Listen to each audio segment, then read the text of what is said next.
हाँ, चलिए आंखें बंद करेंगे। Hallelujah hallelujah hallelujah. राजाओं के राजा, प्रभुओं के प्रभु, सेनाओं के यहोवा, खुदावन खुदा, मैं आपका धन्यवाद देती हूँ। मेरे परमेश्वर पिता, मैं आपका धन्यवाद देती हूँ। आज के इस अभिषेक भरे दिन को प्रभु मैं आपके हाथों में सौंपती हूँ। मेरे परम प्रधान परमेश्वर, मेरे जिंदा खुदा, मैं आपका धन्यवाद देती हूँ। प्यारे प्रभु, जितने भी भाई बहन आपकी महिमा में आए हैं परमेश्वर पिता, उनके जीवनों में उन्नति और बरकत करना परमेश्वर। उनके जीवनों में जो भी दुख हैं प्रभु जी, उन दुखों को दूर करें, क्योंकि प्रभु आप सारे काम स्वयं करते हैं। आपने कहा है कि प्रभु का काम और पवित्र आत्मा का काम बंद हो गया है और मैं अपना काम स्वयं करूँगा। प्रभु आप हमारी ओर भी अपनी दृष्टि रखना, इस कलीसिया की ओर भी अपनी दृष्टि रखना प्रभु जी। जितने भाई बहन मेरे पिता आपकी इस सभा में आए हैं परमेश्वर, आपके इस आशीष दिन में आए हैं परमेश्वर पिता, आप इस आशीष के दिन को प्रभु जी इनके जीवन में आज आशीष के लिए इन्हें खड़ा कीजिए परमेश्वर। प्रभु हम आपका धन्यवाद देते हैं। जो भाई बहन प्रभु जी हमें ऑनलाइन पर देख रहे हैं प्रभु, हम उनके लिए भी दुआ करते हैं मेरे प्यारे पिता, कि अगर मेरे प्यारे पिता कोई दुखी परेशान है तो आपके वचन को सुनकर प्रभु जी उसके जीवन की बीमारी दूर हो जाए। यीशु राजा, उनके जीवन की हर कमी घटी दूर हो जाए परमेश्वर पिता।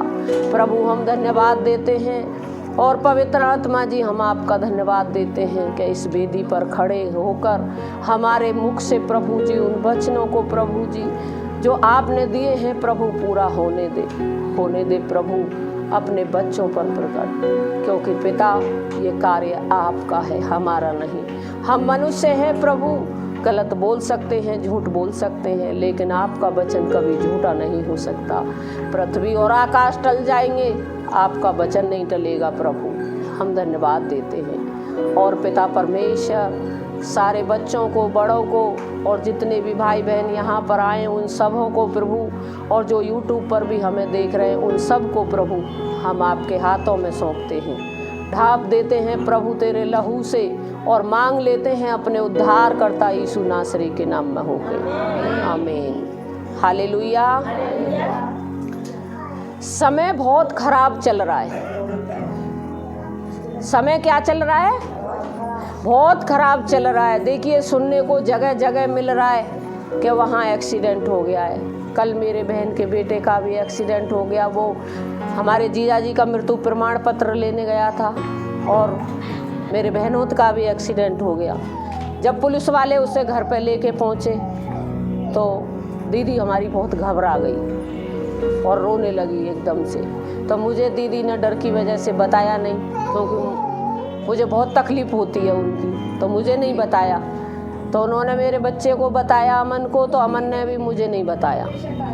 तो मैं प्रभु का धन्यवाद देती हूँ कि मेरी बहन की बेटी ने मुझे बताया कि मौसी ऐसे ऐसे बात है। तो मैंने दुआ करी परमेश्वर से और मैंने आज सुबह पूछा तो उसका बाजू का मांस फट गया है और घुटने में उसके काफ़ी चोट आई है। तो कभी कभी हम क्या करते हैं कि किसी भी बात को हम मानते नहीं हैं।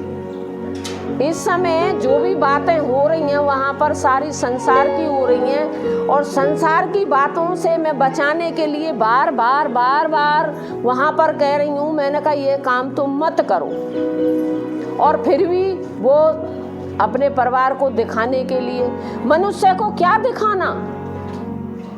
हम मनुष्य को दिखाएंगे तो हम घाटे में रहेंगे या फायदा में रहेंगे? घाटे में रहेंगे। फिर भी सुबह से पवित्र आत्मा मुझे कह रहा था कि तू अपनी बहन को चर्च में भेज, तेरे दिन बीत गए हैं और आज तू उसे चर्च में भेज और अपने जीवन की नई शुरुआत चर्च से करे। तो मैंने कह दिया फ़ोन से। फिर भी मैंने अपने जो मेरे समधी हैं पास्टर जी, मैंने उनसे भी कहलवाया। तो मैं प्रभु का धन्यवाद देती हूँ कि परमेश्वर का आत्मा हम सबको अच्छाई और भलाई की बातें सिखाता है। कभी हमको बुराई की बातें सिखाता है? बुराई की बातें हमको कौन सिखाता है? शैतान सिखाता है। वो नहीं चाहता कि हम परमेश्वर के कार्य में आगे बढ़ें और हम अपने परिवारों को बचाएं और हम अपने पड़ोसियों को बचाएं। अब बात आती है ये कि हम किसी को वचन सुनाते हैं, वो नहीं सुनते हैं, तो आप किसी से धिंगरा ना करें। जो भी है उसकी समझ में हो आए, उसकी समझ में नहीं है नहीं आए, आराम से बैठ जाओ।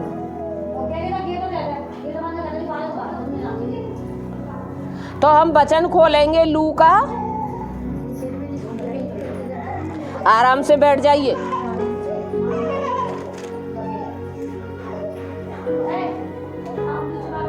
तेरह का 10 बोलो भाई बोलो,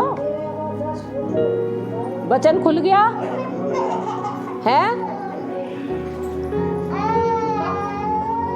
लूका 13 का 10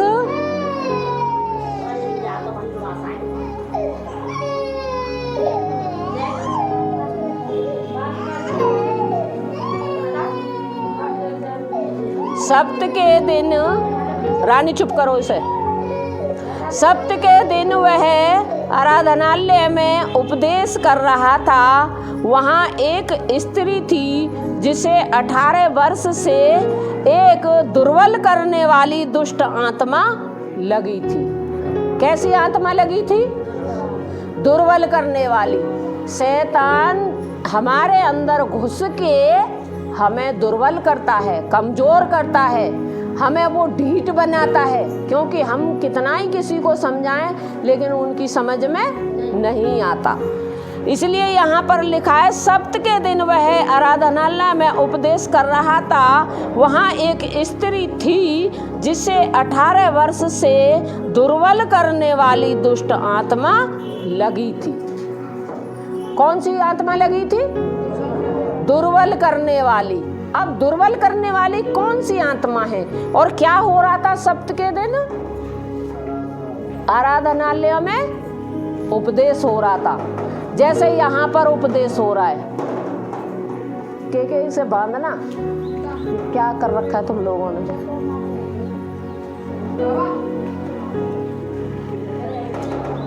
इसे बांध दो ना। में एक स्त्री थी और वो कैसी थी? दुर्बल आत्मा उसके अंदर घुसी हुई थी, कमजोर करने वाली आत्मा घुसी हुई थी। जैसे आज इनको कितना ही समझा दो पर उनके अंदर एक आत्मा ऐसी घुसी हुई है कि अब उनकी समझ में कुछ भी नहीं आ रहा है। चाहे अच्छी भी समझाओ तो भी समझ में नहीं आ रहा। वह कुबड़ी हो गई थी और किसी रीति से सीधी नहीं हो सकती थी। कुबड़ी जानते हो कैसी थी? कमर नोर के और उसके ऊपर ऐसा बड़ा यहाँ पर कुब निकल आया था। वो दुष्ट आत्मा ने उस लेडीज को कमजोर कर दिया और ऊपर से उसका कुब निकल आया। जब कुब निकल आया तो वो सीधी ऐसे तो नहीं खड़ी हो सकती ना, तो उसने उसकी कमर झुक गई और ऊपर से पीछे से कुब निकल आया। कुबड़ी हो गई थी और किसी रीति से सीधी नहीं हो सकती थी, क्योंकि जिसके पीछे कुब निकल रहा है वो किसी रीति से मनुष्य सीधा नहीं हो सकता। यीशु ने उसे देखकर बुलाया और कहा, यीशु ने उस लेडीज को बुलाया और कहा, क्या कहा? हे नारी, तू अपनी दुर्बलता से छूट गई। यीशु ने उससे क्या कहा? हे नारी, तू अपनी दुर्बलता से छूट गई। और भी कुछ कह सकता था, क्योंकि उसके अंदर दुर्बल ही आत्मा थी। इसलिए यीशु मसीह ने कहा, हे नारी, क्या कहा? हे नारी, तू दुर्बलता से छूट गई। छूट गई। तब उसने उस पर हाथ रखे और वह तुरंत सीधी हो गई। जैसे ही यीशु मसीह ने उसके कुबड़ पे हाथ रखा और जैसे वो नबी थी तो तुरंत क्या हो गई? सीधी हो गई। क्यों हो गई सीधी वो? क्योंकि प्रभु के हाथ उसके ऊपर रखे थे। और उसे कोड़ी से छुटा लिया। हाथ रखे और वह तुरंत सीधी हो गई। तुरंत हुई या देर लगाई? लेकिन हमारे जीवन में आज तक चंगाई काम ही नहीं कर रही है। क्यों नहीं कर रही है वो काम? कहीं ना कहीं हम दोषी हैं।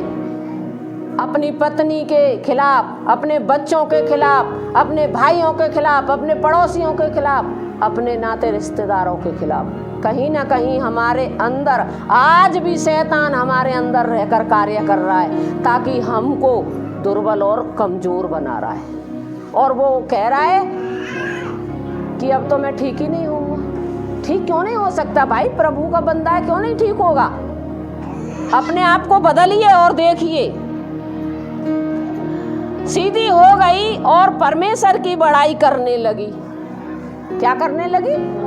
परमेश्वर की बड़ाई करने लगी, परमेश्वर की तारीफ करने लगी। परमेश्वर तेरा धन्यवाद, मैं कोड़ी से छूट गई और मैं चंगी हो गई। तो जब चंगी होगी तभी तो बड़ाई करेगी, और जब चंगी नहीं होगी तो क्यों बड़ाई करेगी? फिर तो बुराई करेगी ना, है नहीं? तो हमारे अंदर जो चीज है उसे हम पहले बाहर, अगर हमारे घर में कचरा पड़ा है और उस कचरे को हम झाड़ू से नहीं निकालेंगे तो गंदगी तो ज्यों की तो पड़ी रहेगी ना। तो कहीं ना कहीं हमारे हृदय में आज भी कचरा है। जो कचरा नहीं निकल रहा है, उस कचरे को जब तक हम नहीं निकालेंगे तब तक हम, परमेश्वर ने किडनी नहीं बनाई, परमेश्वर ने लीवर नहीं बनाया, परमेश्वर ने आत्मा नहीं बनाई।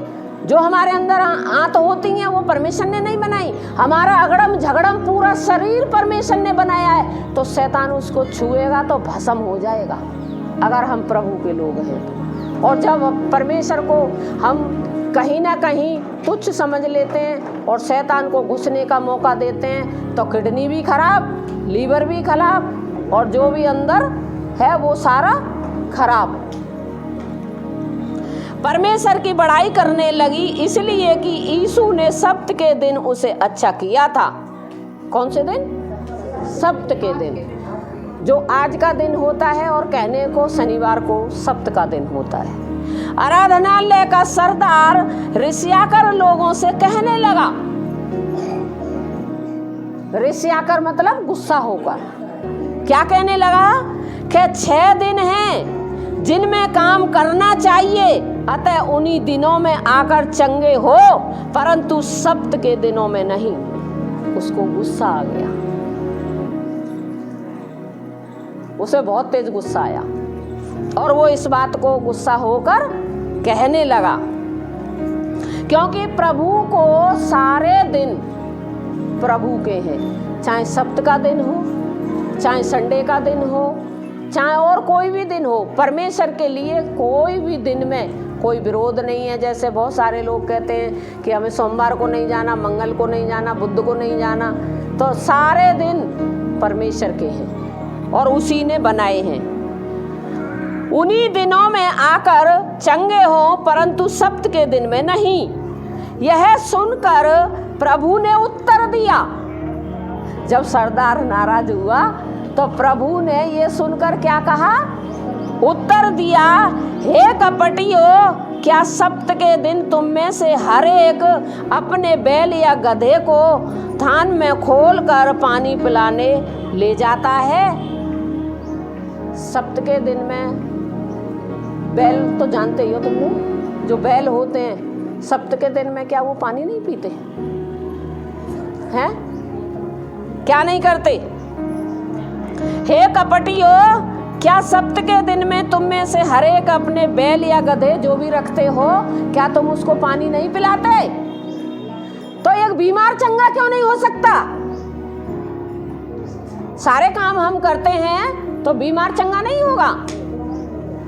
तो क्या उचित ना था कि यह स्त्री जो अब्राहिम की बेटी है, जिसे शैतान ने 18 वर्ष से बांध रखा था।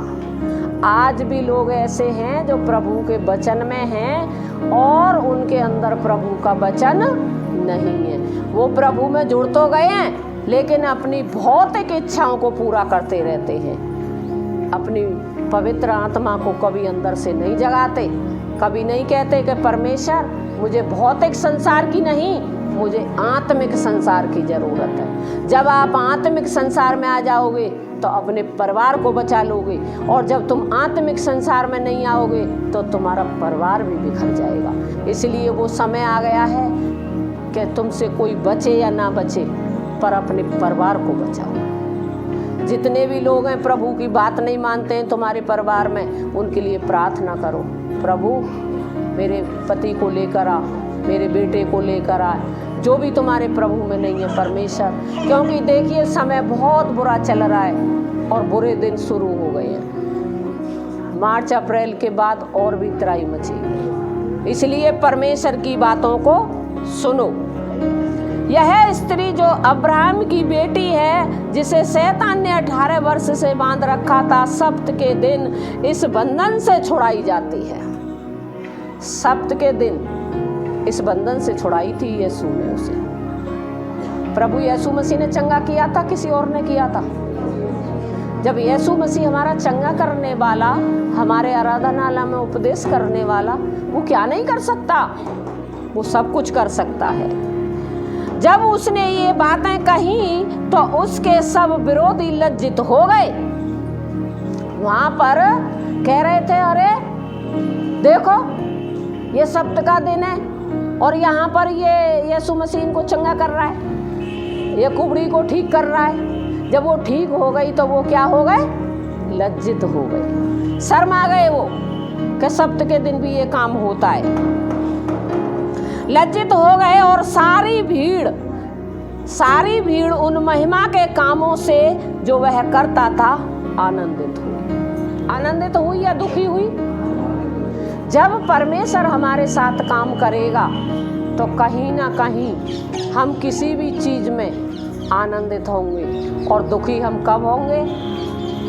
जब हमारा मन है ना, मन शरीर के अंदर, वचन में लिखा है भजन संहिता में, मन अधिक धोखा देने वाली चीज है। भजन संहिता में नहीं है, दूसरी जगह है। और भजन संहिता में लिखा है, हे मन मैं तुझे आज्ञा देता हूँ कि यीशु मसीह के नाम से तू बिल्कुल रुक जा। जब हमारे मन में कल्पनाएं आए ना कि हमें ये करना है वो करना है, और हमारे मन को जो विचलित करती है वो दुष्ट आत्मा होती है, तो हमें तुरंत हुक्म देना है, हे मन मैं तुझे आदेश देती हूँ या देता हूँ यीशु नासरी के नाम से, तो बिल्कुल थम जा। तो वो थम जाएगा। और अगर हमारे अंदर प्रभु का आत्मा है तो हम सारे कामों को करने पाएंगे। महिमा के कामों से जो वह करता था आनंदित हुए। हमारा यीशु मसीह महिमा के कामों को करता था। उसने कभी भी कोई भी कार्य ऐसा नहीं किया था कि किसी का दिल दुखे। उसने जितने भी कार्य किए सब परमेश्वर की महिमा के लिए वो तत्पर और तैयार रहा। तो हमको, अगर हम किसी के लिए भी कोई अगर वचन सुनता है तो ठीक है, नहीं सुनता है तो अपने परिवार को बचाइए। क्योंकि शैतान इस समय इतना वर्गला रहा है कि कहीं आप देखो लड़ाइयाँ पे लड़ाइयाँ चल रही हैं, और देखो एक्सीडेंट कितने हो रहे हैं, बूढ़े नहीं मर रहे हैं, जवान मर रहे हैं। इसलिए अपने परिवारों को बचाओ। हमारा परमेश्वर इतना सामर्थ्य है कि वो हमको बचाएगा और बहेलियों के जाल से भी छुड़ाएगा। तो मैं प्रभु का धन्यवाद देती हूँ यीशु नासरी के नाम।